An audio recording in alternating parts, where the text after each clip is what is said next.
Hello everyone, आप लोग कैसे हैं? आई होप आप सब अच्छे होंगे। Welcome back to my channel.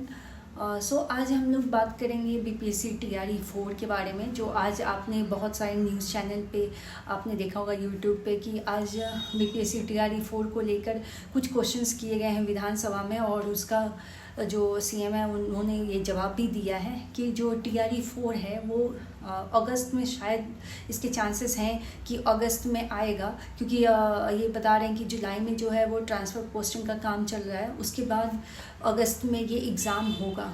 और स्टूडेंट्स के मन में बहुत ज़्यादा कन्फ्यूज़न है कि पता नहीं ये होगा या नहीं होगा, और इसी कन्फ्यूज़न में हर स्टूडेंट है कि इसका कोई क्लैरिटी ही नहीं है कि ये कैसे होगा या कब होगा। डेट कोई फाइनल नहीं बता रहे हैं।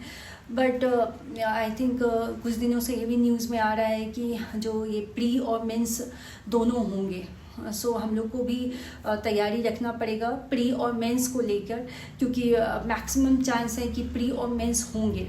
क्योंकि अगर अगस्त में नोटिफिकेशन आया और फिर अगर जल्दी एग्ज़ाम हुआ तब तो मेरे ख्याल से एक ही एग्ज़ाम होना चाहिए, और अगर प्री और मेंस हुआ तो फिर बीपीएससी को भी बहुत सारे तैयारी करने पड़ेंगे प्री और मेंस करने के लिए। बट पता नहीं क्यों बहुत ज़्यादा कन्फ्यूज़न है।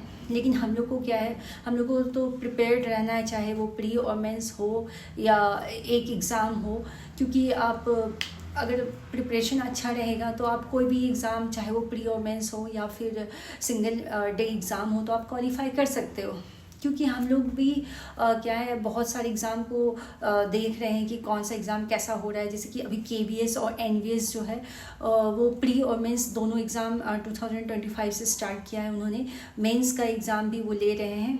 तो आप हम लोग क्या कर सकते हैं, उसके जो एग्ज़ाम जो हुआ है मेंस का एग्ज़ाम, उसका एनालिसिस कर सकते हैं। आप क्वेश्चंस देख सकते हो कि वहाँ पे प्री और मेंस क्वेश्चन में कैसा क्वेश्चंस पूछे गए हैं। आई थिंक मैं भी क्वेश्चंस देख रही थी, तो उसमें बहुत सारे यूट्यूब चैनल पे डिस्कस कर रहे थे मेंस का क्वेश्चंस। क्योंकि क्वेश्चंस तो अभी पीडीएफ जो है वो आउट नहीं हुआ है, बट कुछ कुछ क्वेश्चंस जो हैं वो यूट्यूब पे भी बता रहे थे कि उसमें क्या है ना, अभी मेंस में भी ऑब्जेक्टिव प्लस सब्जेक्टिव पूछ रहे हैं। बिल्कुल ही सब्जेक्टिव डिस्क्रिप्टिव नहीं पूछ रहे हैं, उसमें ऑब्जेक्टिव भी है।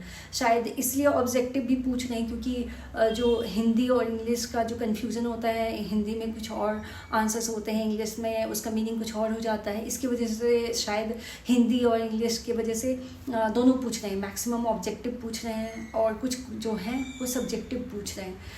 क्योंकि हम लोग, मेरा तो कंप्यूटर साइंस है, तो कंप्यूटर साइंस में तो ऐसे भी कन्फ्यूज़न होता ही है। तो हम लोग क्या कर सकते हैं, उसको एनालिसिस कर सकते हैं। बाकी एग्ज़ाम में जो मेंस